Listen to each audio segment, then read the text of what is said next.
Bismillah. Assalamualaikum warahmatullahi wabarakatuh. Waalaikumsalam. Bismillah, alhamdulillah, la haula wa la quwata illa billah. Amma ba'du.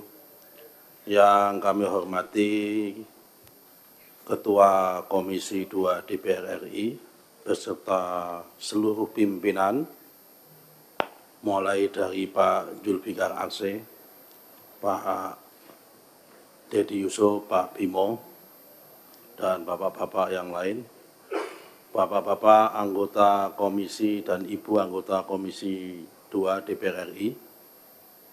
Ini enggak ada ibunya ya. Para wartawan yang kami hormati, dalam kesempatan ini izinkanlah saya terlebih dahulu mengenalkan beberapa eselon 1 yang baru, Pak. Yang pertama Pak Agus Diarsah, ini Kepala Badan Pengembangan Sumber Daya Manusia. Sama Pak Dwi Martono, ini staf ahli bidang IT. Ada satu lagi yang baru, Pak Irjen Polisi Widodo tidak bisa hadir karena ada acara di Mabes Polri, Pak. Baik Bapak-Bapak sekalian, kami akan menyampaikan ada 4 agenda yang sesuai dengan undangan secara singkat, nanti kita perbanyak untuk dialognya. Pertama adalah evaluasi kinerja tahun 2024. Kedua adalah program kerja tahun anggaran 2025. Kemudian nomor 3 adalah capaian 100 hari kerja. Kemudian 4 adalah lain-lain. Oh, jadi lupa Pak Batra yang kami hormati. Kelupaan tadi. Kita mulai yang evaluasi kinerja. Pertama, evaluasi kinerja tahun 2025, tahun 2024. Untuk aspek anggaran pertama terlebih dahulu, kita untuk capaian anggaran belanjanya mencapai 99,04%. Jadi hanya tersisa 1%. Sehingga dalam konteks perspektif ini cukup optimal. Kemudian dari sisi penerimaan PNBP, dari target 3 triliun kita tercapai 3,61 triliun atau 102%. Dari aspek ini anggaran penerimaan juga optimal, kemudian belanja juga optimal. Lanjut. Kemudian dari aspek program, beberapa program prioritas tahun 2024 secara umum. Pertama, dokumen persetujuan substansi RDTR Kabupaten Kota dari target 162 tercapai 178 sehingga 109%. Kemudian dari peta panjang batas kawasan hutan tercapai 740 km sehingga total dengan tambahan 740 km ini peta panjang batas kawasan hutan sudah tercapai sekitar 12.000 km, namun masih sangat banyak sekali karena hutan kita jumlahnya 125 juta, karena itu 20 km, karena 120.000 km, karena itu kita masih harus kerjasama lagi dengan Kementerian Kehutanan. Kemudian peta bidang tanah PTSL dari 8,4 juta tercapai 11,6 juta atau 137%. Kemudian sertifikat hak atas tanah program PTSL dari target 3,6 juta tercapai 3,7 juta atau 100,45%. Kemudian data tanah ulayat 100 hektar, 10.000 hektar. Namun ini juga masih sangat jauh sekali karena jumlah total tanah ulayat kita yang APL mencapai sekitar 3 juta. Kalau ditambah dengan hutan mencapai sekitar 7 juta tanah adat, sehingga kita baru mencapai sekitar 30.000, sangat jauh sekali. Dan yang paling banyak belum selesai adalah di Sumatera Barat. Karena itu Bapak Ibu sekalian, kalau ada perwakilan anggota DPR dari Sumatera Barat, kita juga ingin kolaborasi untuk menuntaskan pendaftaran tanah ulayat di sana. Kemudian nomor 6, data dan informasi penguasaan, pemilikan, penggunaan dan pemanfaatan tanah dari 48.000 tercapai 98,7%. Kemudian SK redistribusi tanah tercapai 98,3%. Kemudian akses reforma agraria tercapai 99,7%. Dari peta zona nilai tanah tercapai 100,01%. Kemudian penanganan sengketa perkara konflik dan kejahatan pertanahan tercapai 140%, namun masih banyak sekali yang belum. Kemudian rekomendasi pendayagunaan tanah terlantar tercapai 142,19%. Next. Kita masuk pada tahun belanja tahun 2025. Pada tahun 2025 ini pagu kita ada 6,6.454 miliar dengan bersumber dananya sebagai rupiah murni 70% dan PNBP 29,80%, kemudian dukungan manajemen 66%, penyelenggaraan penataan tata ruang 2,4%, dan pengelolaan dan pelayanan pertanahan 31,40%. Next. Sesuai dengan efisiensi yang dilakukan oleh Menteri Keuangan dari anggaran 6,454 triliun tadi, kita kena pemotongan ataupun blocking sekitar 256,1 triliun, dan kemudian kalau itu kemudian dihitung, kemudian diminta untuk melakukan efisiensi anggaran tahun 2005 sebesar 35%, yaitu 2,305 triliun. Kemudian proyeksi total efisiensi blokir dan implementasi Inpres 1 tahun 2025 adalah 2,631 triliun atau 40,75%. Namun demikian, kita kemungkinan akan dapat tambahan top up pinjaman luar negeri, karena alhamdulillah pada detik-detik akhir di bulan Desember, akhir bulan Desember, program kita ILASP, Integrated Land Administration and Spatial Planning tahun 2025 sampai tahun 2029 yang melibatkan 3 KL yaitu ATR BPN, BIK dan Kemendagri sudah ditandatangani oleh Ibu Menteri Keuangan dan sudah bisa dinyatakan jalan dan efektif pada tanggal 23 Desember tahun 2024. Total semuanya adalah 655 miliar US dollar dibagi 3 kementerian. Kementerian kita mendapatkan sekitar 340 juta US dollar, kemudian BIG mendapatkan 298 juta US dollar, dan sisanya adalah Kemendagri. Nah, untuk tahun ini, karena ini program multi-years, untuk tahun ini, tahun pertama ini kita kebagian 490,2 miliar dengan program sebagai berikut. Pertama adalah program pengelolaan pelayanan pertanahan mulai dari pengukuran kadastral, pengukuran dan pemetaan kadastral, penilaian dan ekonomi pertanahan, kemudian pengaturan tanah komunal, hubungan kelembagaan dan PPHT, kemudian program penyelenggaraan penataan tata ruang, perencanaan tata ruang nasional, pembinaan perencanaan tata ruang, dan kemudian program dukungan manajemen, yaitu dukungan manajemen Dirjen 2 SPPR, PMU-nya ILAS PP, kemudian dukungan manajemen Dirjen 1 Tata Ruang, dan pembinaan organisasi dan pengelolaan kepegawaian.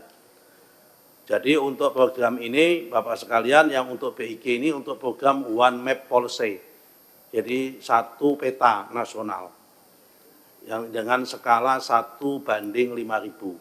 Nanti akan kami jelaskan. Next. Kemudian output utama tahun 2025, yang pertama adalah dokumen persetujuan RDTR Kabupaten atau Rencana Detail Tata Ruang 127. Kemudian ini dengan asumsi belum menggunakan dana dari Bank Dunia. Dengan adanya dana dari Bank Dunia nanti akan nambah lagi. Kemudian peta bidang tanah PTSL 4,4.889. Kemudian sertifikat atas hak tanah PTSL 3.049.950 bidang. Kemudian data tanah ulayat kita targetkan 10.000 hektar. dengan fokus di Sumatera Barat, karena ini yang paling berat.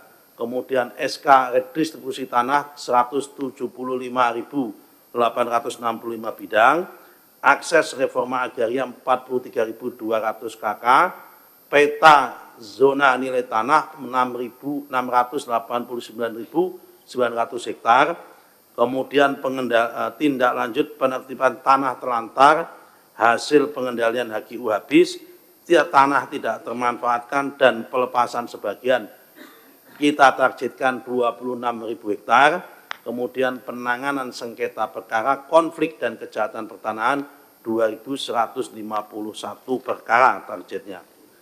Bapak sekalian, kami masuk yang poin kedua, yaitu tentang capaian 100 hari kerja. Yang pertama adalah telah dilakukan penataan ulang sistem dan tata cara pemberian, perpanjangan, dan pembaruan hak guna usaha. Ini sudah kami sampaikan.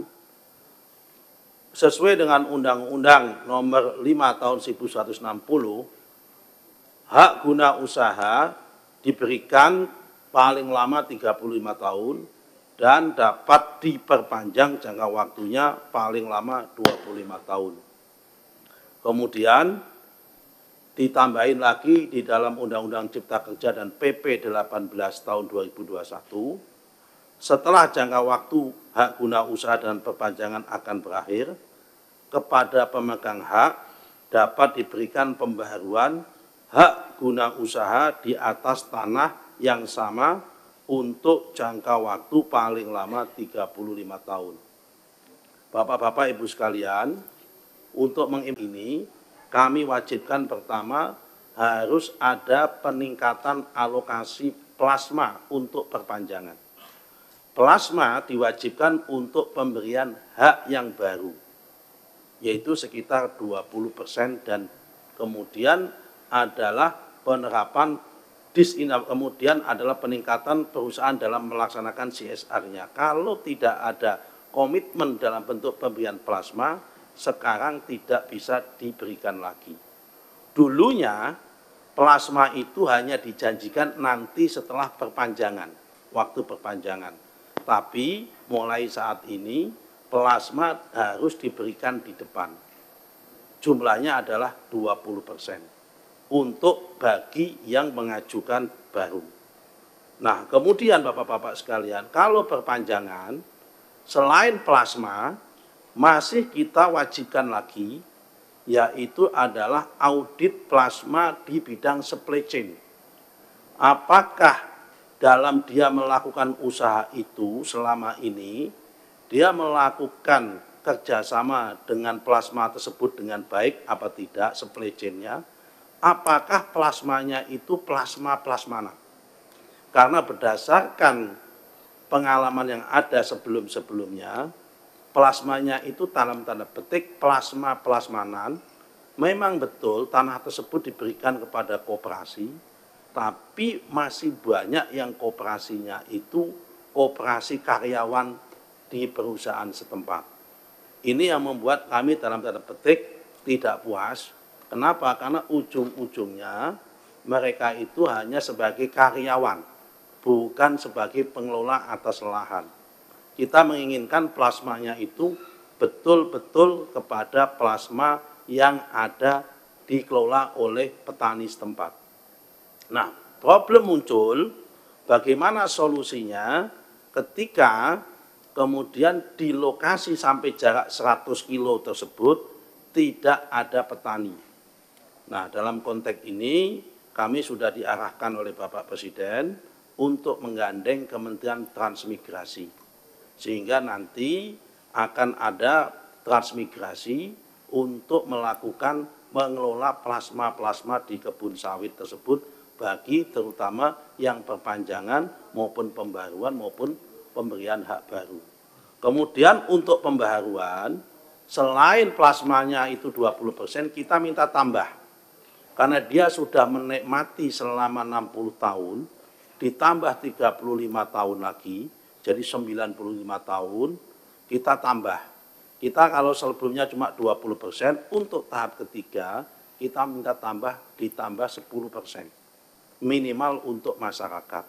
Sehingga 30% plasmanya untuk yang pembaharuan.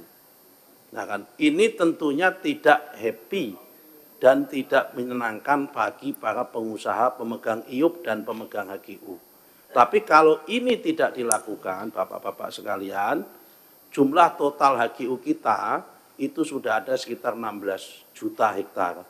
Kalau 16 juta hektar ini tidak diberlakukan seperti ini, hanya dikuasai sekelompok pengusaha yang jumlah pemegang IUP-nya itu sekitar 2.869.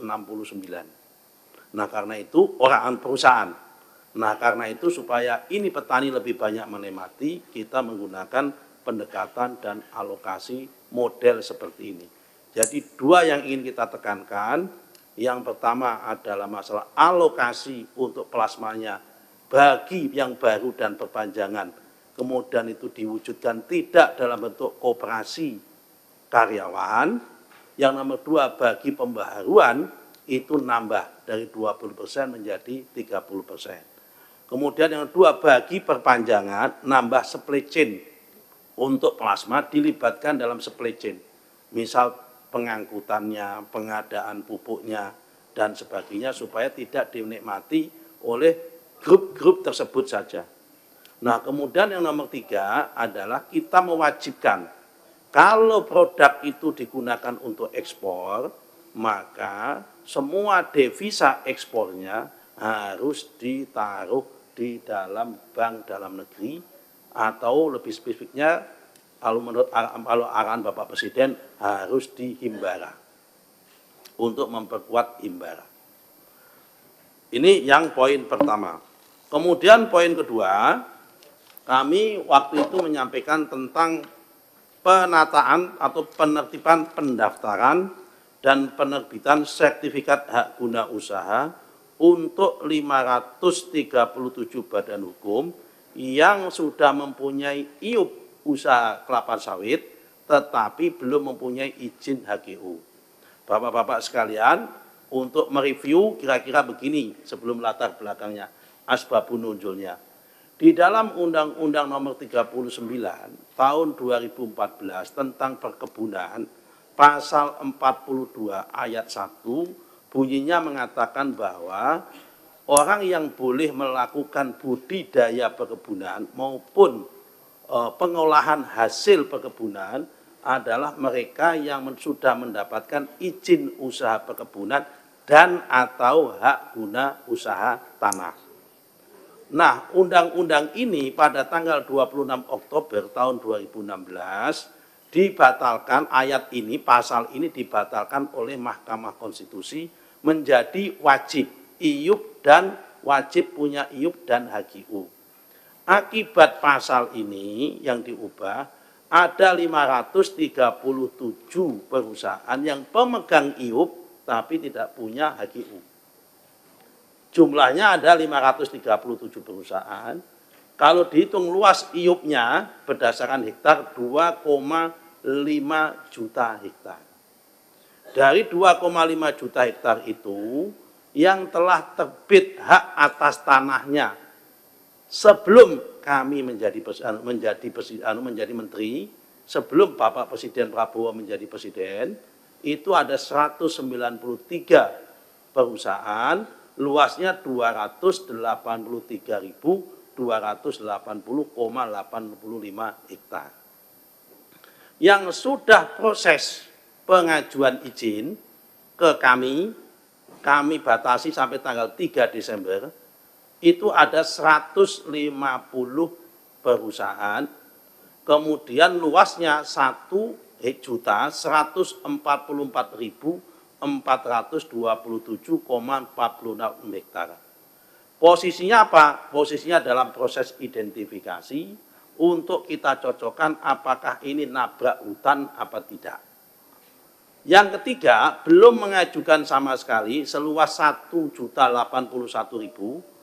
Ini sama sekali tidak daftar dan Bapak Presiden sudah membentuk Satgas Kelapa Sawit yang dipimpin oleh Bapak Menteri Pertahanan dan wakilnya Pak Jaksa Agung, kami sebagai anggota, yang 194 ini akan kami serahkan kepada Satgas Kelapa Sawit, karena dia tidak daftar berarti tidak ada iktikat baik.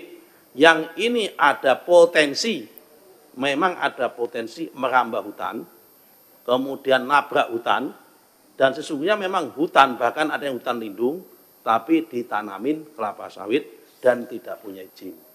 Ini yang kami serahkan kepada Jaksa Agung dan Satgas Kelapa Sawit yang saat ini sudah menangani dan mulai berjalan proses penanganannya. Lanjut.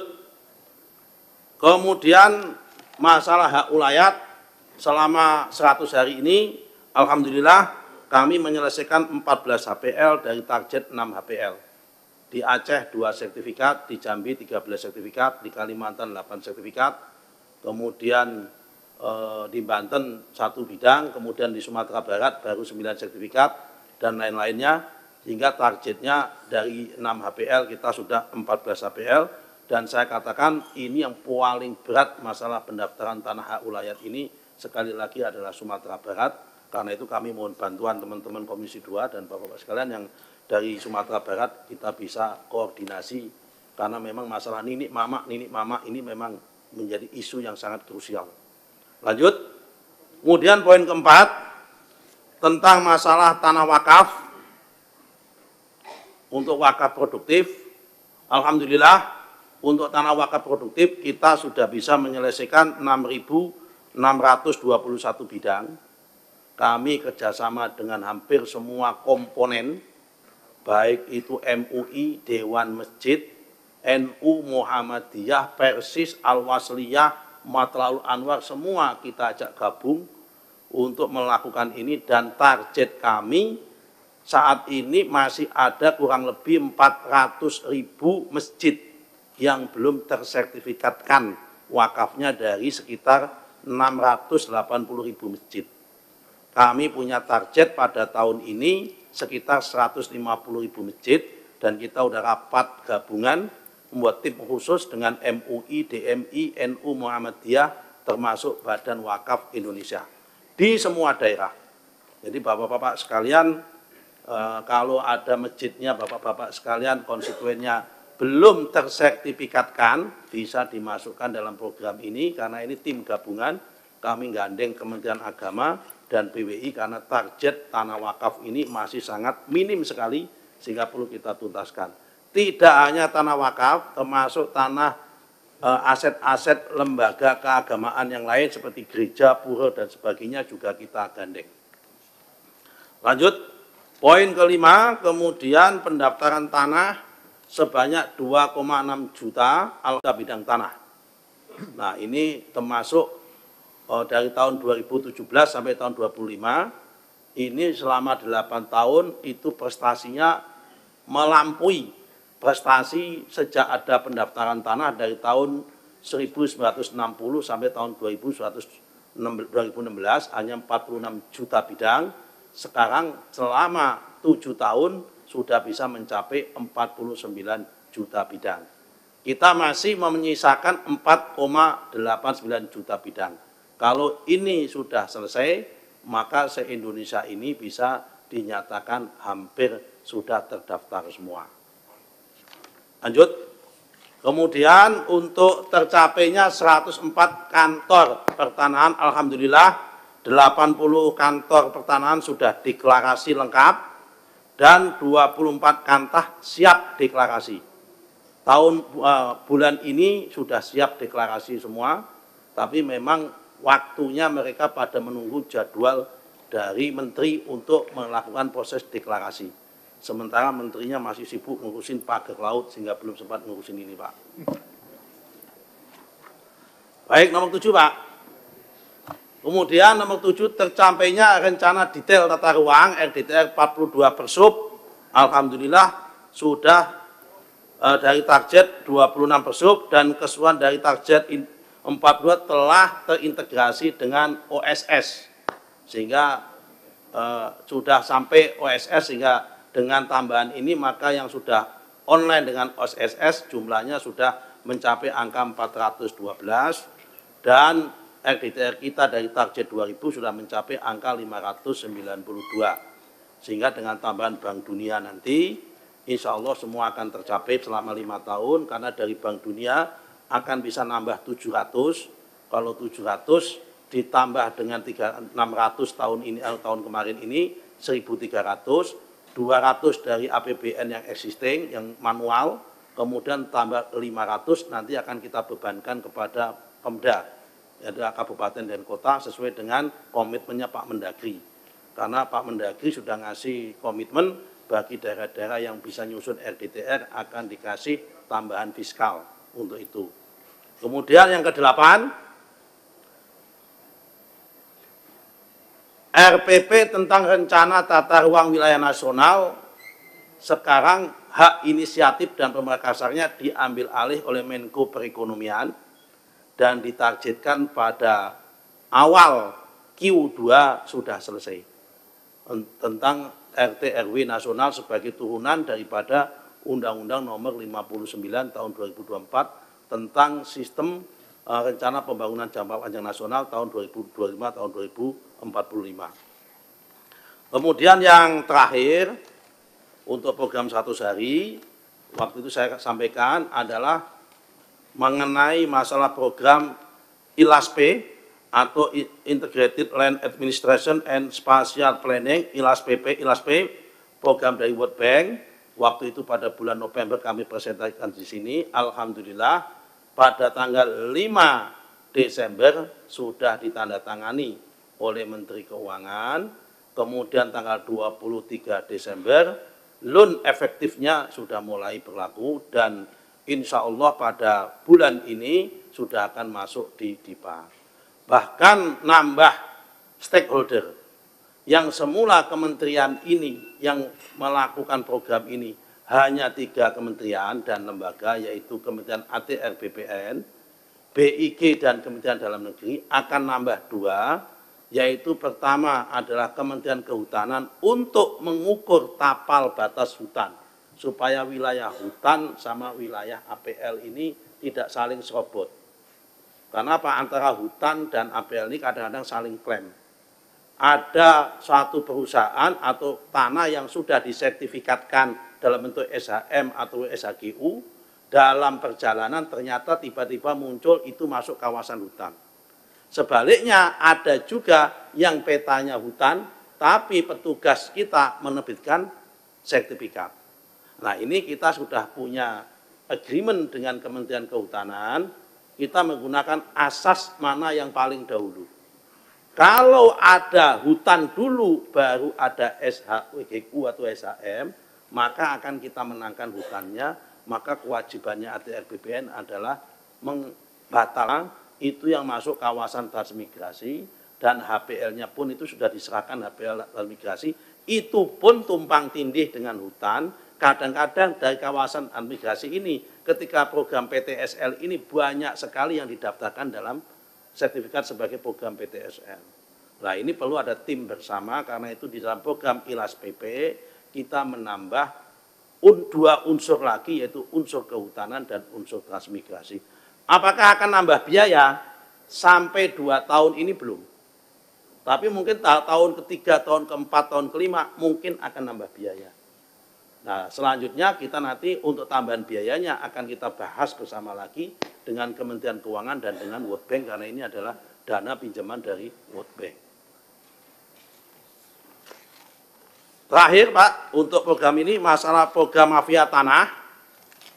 Dari tahun ini kita mampu menyelesaikan target 370 yang kita selesaikan. Kita berhasil 392 atau 106% dari tahun 2024 dari 66 target kita 90. Kemudian komitmen ATR BPN pertama kali saya sampaikan di sini tentang masalah TPPU. Alhamdulillah pada bulan November akhir kita sudah ada 1 perkara yaitu kasus Dagu Elos Bandung yang sudah kita tindak lanjuti dalam bentuk tindak pidana pencucian uang. Kemudian kita juga sudah melakukan kolaborasi dengan APH baik Kejaksaan, Polri, TNI, BIN, KPK dan Mahkamah Agung. tahun 2024 telah ditetapkan TO 66 kasus, telah diselesaikan 90 kasus dengan total luas objek plus minus kurang lebih 7.020.105 meter persegi atau sekitar 700 hektar. Agenda terakhir yaitu agenda lain-lain. Ini agenda yang ditunggu oleh banyak pihak. Kami akan jelaskan dengan kondisi kekinian yang lagi hit pada akhir-akhir ini, yaitu analisis tentang hak atas tanah di Kabupaten Tangerang, Kabupaten Sidoarjo, dan Kabupaten Bekasi. Next, Pak. Untuk Kabupaten Tangerang, untuk Kelurahan Kohot, Kecamatan Pakuhaji, dan di Kabupaten Tangerang, yang rame di sepanjang pagar laut yang isunya 30 km itu, kami nanti akan sampaikan satu persatu. Kami temukan memang ada hak atas tanah di sepanjang pagar laut itu di Desa Kohot, Kecamatan Pakuhaji. Nah, sepanjang peta itu, pagar laut itu, yang jaraknya 30 kilo, kalau di Desa Kohotnya saja, itu jaraknya antara sekitar 3,5 sampai 4 kilo. Yang di Desa Kohot saja. Itu terdapat 263 bidang hak guna bangunan dan 17 bidang hak milik. Hak guna bangunannya 263 itu kalau di total jumlahnya 390,798,7985 hektar. Kemudian hak miliknya 17 bidang 22,933,4 hektar. Terhadap, sebagaimana saya sampaikan, terhadap data ini kami analisis dan kami cocokkan dengan data peta BIG tentang data peta spesial tematik tentang garis pantai. Mana yang ada di garis pantai, mana yang ada di luar garis pantai. Karena kalau yang di luar garis pantai itu tidak bisa disertifikatkan, karena itu namanya masuk dalam common property atau common land. Sementara yang masuk di dalam garis pantai itu masuk namanya private property, ini yang bisa disertifikatkan. Yang masuk di common property tidak bisa kita sertifikatkan. Setelah kita cocokkan, ada yang kita batalkan. Ya kan, pembatalan hak atas tanah. Sementara ini yang kita batalkan 50 bidang sementara ini. Ya kan, dari 263 dan 17. Yang kita batalkan 50. Sisanya Pak, sedang berjalan, masih kita on progress, kita cocokkan. Mana yang di dalam garis pantai, mana yang di dalam luar garis pantai. Apakah nambah? Potensinya bisa nambah. Karena kita baru bekerja praktis baru 4 hari. Karena Selasa, kita umumin hari Senin, Selasa, Rabu, Kamis, Jumat. 4 hari. Kemudian pembatalan hak atas tanah bagi yang prosedurnya tidak betul. Yang nomor 3 adalah pembatalan hak atas tanah bagi apa yang bisa jadi yuridisnya betul, bisa jadi prosedurnya betul, tapi fakta materialnya saat ini sudah tidak ada. Itu kita batalkan. Nah, kemudian nomor 2, kita melakukan audit investigasi terhadap proses penerbitan sertifikat tersebut. Dari hasil audit tersebut, kita merekomendasikan pertama, rekomendasi pencabutan lisensi kepada KJSB, Kantor Jasa Survei Berlisensi. Karena yang melakukan survei dan pengukuran itu perusahaan swasta. Karena di kita menggunakan 2 survei. Pertama, survei oleh petugas ATR BPN. Yang kedua, bisa lewat jasa survei berlisensi, tapi disahkan oleh petugas ATR BPN. Nah, kemudian kita memberikan sanksi berat, pembebasan dan penghentian dari jabatannya pada mereka yang terlibat, kepada 6 pegawai, dan sanksi berat kepada 2 pegawai. Nah, nama-nama pegawainya siapa saja kami nggak bisa sebut, ya kan? Kami hanya sebut inisial. Yang pertama adalah JS, Kepala Kantor Pertanahan Kabupaten Tangerang pada masa itu. Kemudian SH, KA, XPLT, Kepala Seksi Penetapan Hak dan Pendaftaran. Ini 8 orang ini yang sudah diperiksa oleh inspektorat dan sudah diberikan sanksi oleh inspektorat, tinggal proses peng-SK-an saksinya dan penarikan mereka dari jabatannya tersebut. Lanjut. Nah, berdasarkan Permen ATR BPN nomor 16 tahun 2022 tentang kewenangan penerbitan hak atas tanah, penetapan hak atas tanah atau pemberian, kita itu mengenal dua. Pertama adalah pemberian dalam bentuk konversi dari GIRIK menjadi SHM, sama pemberian hak dari tanah negara menjadi HGU, HGB maupun hak milik. Nah, hampir semua proses yang terjadi ini prosesnya adalah konversi. Konversi dari GIRIK.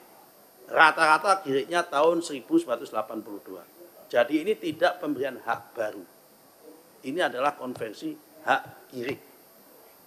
Nah, supaya tidak liar, memang di kita ini mengandung ataupun menganut prinsip full delegasi. Pendelegasian sampai tingkat bawah, wilayah, dan kewenangan pusat. Jadi di sini kami jelaskan hak milik perorangan atas tanah yang luasnya tidak lebih dari 50.000 meter dan tanah non pertanian yang luasnya tidak lebih dari 5.000 meter. Jadi kalau hak milik perorangan, tanah pertanian yang luasnya tidak lebih dari 50.000 meter, 5 hektar, dan tanah non pertanian yang luasnya tidak lebih dari 5 meter, itu 5.000 meter itu adalah kewenangan mutlak dari kantor pertanahan. Jadi dalam hal ini adalah kewenangan mutlak dari kantor kewenangan Tangerang. Kemudian hak guna bangunan HGB perorangan yang luasnya sampai dengan 10.000 meter atau 1 hektar. Kemudian hak guna bangunan badan hukum yang luasnya sampai dengan 30.000 meter. Nah, kemudian kantor wilayah hak milik perorangan tanah pertanian yang luasnya lebih dari 50.000 meter sampai luas batas maksimum dan tanah non pertanian yang luasnya antara 5.000 sampai 15.000 meter. Kemudian hak guna bangunan perorangan lebih dari 10.000 meter sampai 20.000 meter. Kemudian 3 hak guna bangunan badan hukum yang luasnya dari 30.000 meter sampai 250.000 meter. Menteri itu ngurusin hak guna bangunan badan hukum yang luasnya di atas 250.000 dan hak milik perorangan yang luasnya non pertanian yang luasnya di atas 15.000 meter dan hak guna bangunan perorangan yang luasnya di atas 20.000 meter. Ini yang ditangani oleh Menteri. Lanjut. Berdasarkan Undang-Undang Nomor 5 Tahun 1960, JOPP 24 Tahun 1997. Nah, di sini kita ada 2 bentuk kewenangan. Pertama adalah ketentuan konversi Nomor 5 Tahun 1960, itu kewenangan konversi hak atas tanah yang memberi wewenang sebagaimana atau mirip dengan hak yang dimaksud dalam pasal 20 ayat 1 seperti disebut dengan nama sebagai di bawah yang ada pada mula berlakunya undang-undang ini, mulai dari hak agendom, kemudian fair bonding, persil, letter C, kemudian GIRIK lah. Ini adalah konversi. Nah, kemudian baru pemberian baru. Nah, kalau pemberian baru itu sistematik kalau itu adalah program rutin, itu dilakukan oleh kepala kantor pendaftaran, kantor pertanahan. Tapi kalau dia masuk program PTSL, yang paling bertanggung jawab adalah panitia adjudikasi.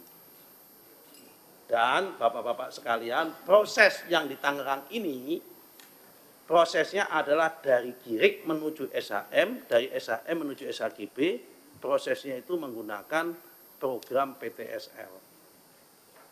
Lanjut. Kemudian daftar desa yang dipasang pada laut, supaya cetak. Ini ada 16 desa, Kecamatan Teluk Naga ada 2 desa, Tanjung Pasir, Tanjung Burung, Paku Haji, Kohot, Sukawali, dan Keramat. Kemudian Sukadiri, Karangserang, kemudian Kemiri, Karanganyar, Patra Manggala, Lontar, dan Ketapang, kemudian Mauk, Tanjung Anom, Margamulya, Mauk, kemudian Kronjo, Muncung, Kronjo, dan Pagedangan Ilir. Apakah yang ada SHGB dan SHM-nya itu hanya di Paku Haji, di Kohot saja, atau di 16 desa ini ada semua? Kami cek satu-satu. Tangerang. Ya, Tangerang ini. Kami cek satu-satu dari 16 desa ini. Mohon ditampilkan, Pak. Next. Ini desa Tanjung Pasir, Kecamatan Teluk Naga, clean, tidak ada, belum ada. Sudah kami cek. Lanjut. Kemudian desa Tanjung Burung, Teluk Naga, clean, tidak ada. Sehingga berita-berita sosmed itu ada, nggak ada. Sudah saya cek. Lanjut. Kemudian desa Karangserang ada 3 bidang. Ya kan? Tahun kapan? Tahun 2019 terbitnya. Desa Karangserang itu bentuknya ini. Sekarang diprotes warga karena itu laut dan sudah ditangani oleh Baris Krim setahun yang lalu di Karangserang. Lanjut. Sukawali clear, tidak ada. Yang hijau itu hutan mangrove. Sukawali. Lanjut. Keramat juga tidak ada. Lanjut. Tanjung Anom, Mauk, belum ada. Nggak tahu tidak ada, belum ada. Lanjut. Margamulya, Mauk, belum ada. Lanjut.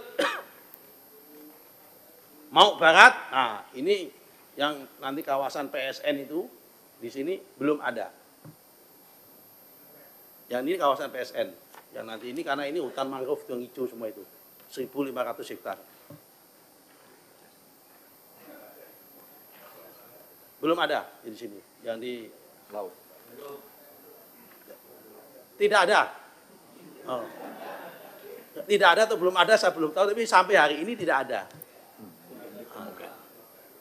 Ya kan ini. Lanjut.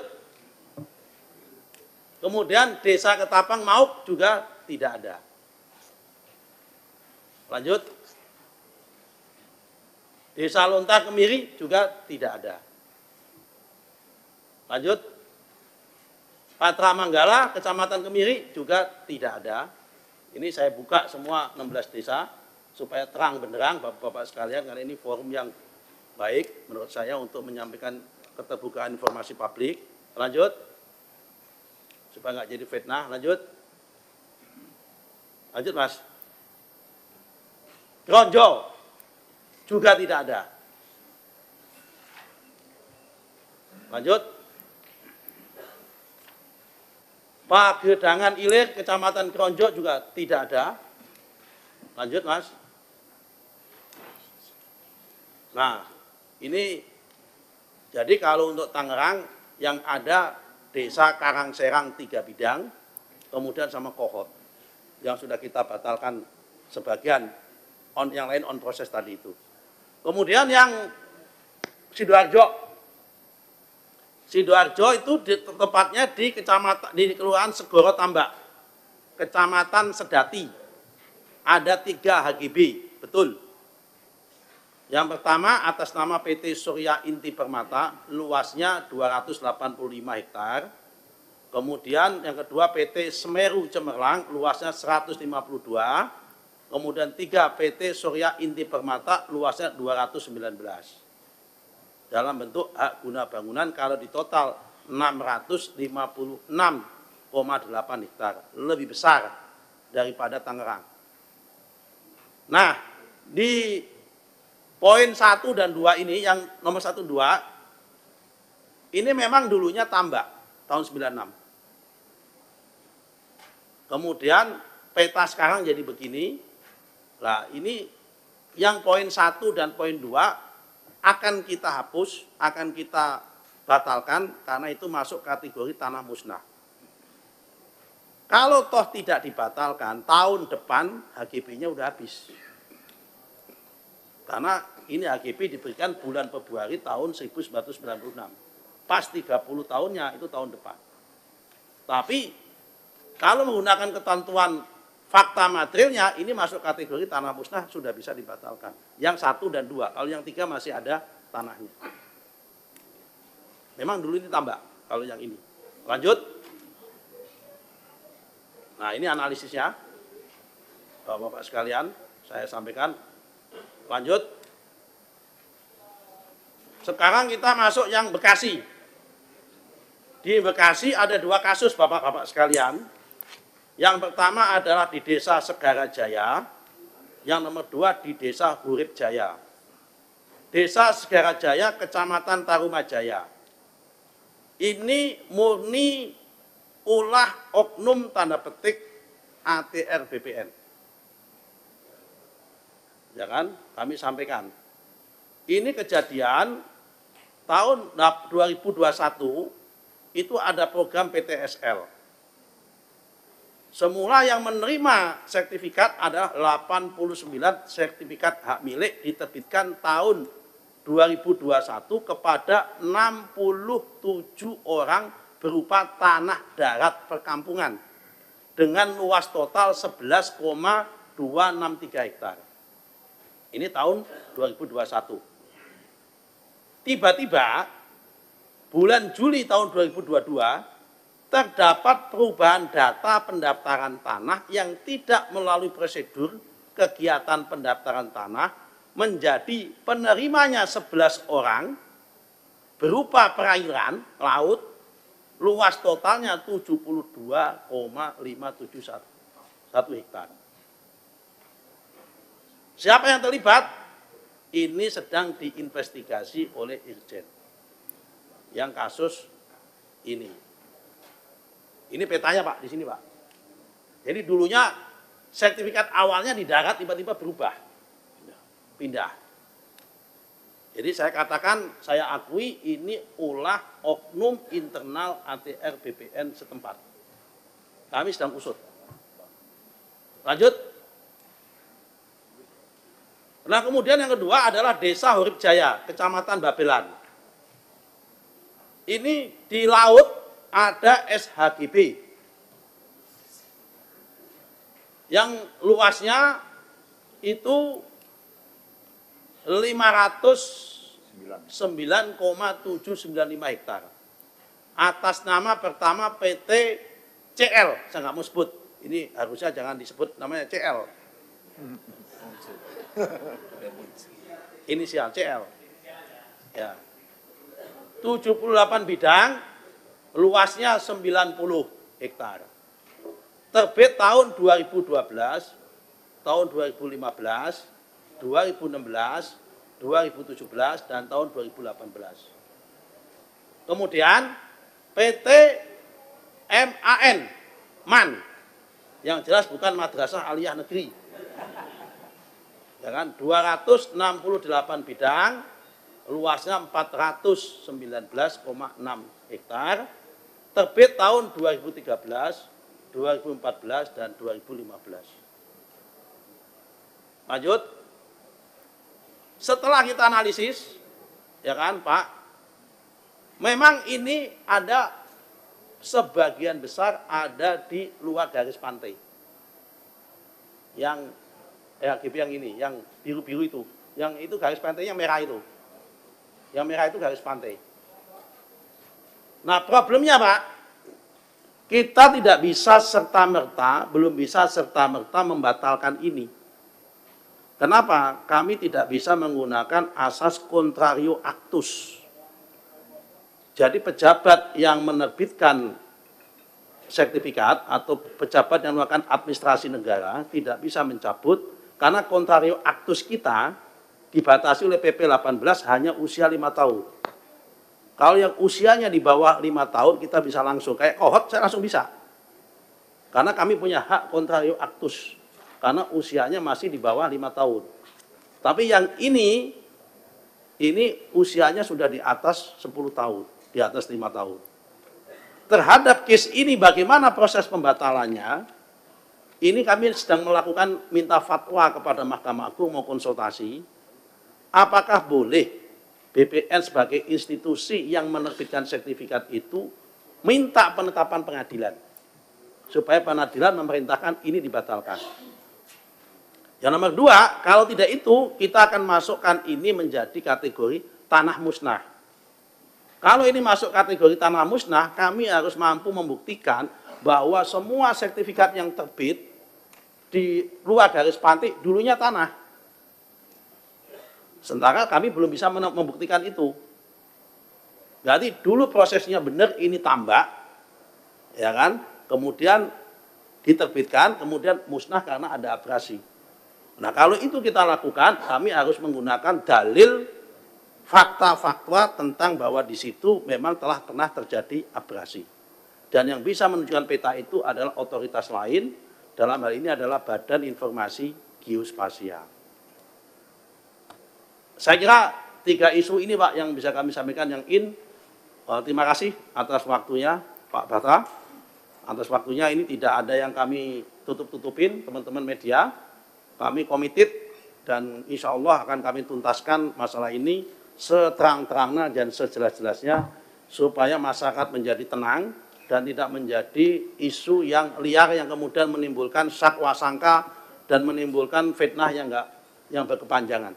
Ini kami nggak menginginkan itu. Terima kasih. Assalamualaikum warahmatullahi wabarakatuh. Waalaikumsalam warahmatullahi wabarakatuh. Boleh kita beri tepuk tangan kepada Pak Menteri.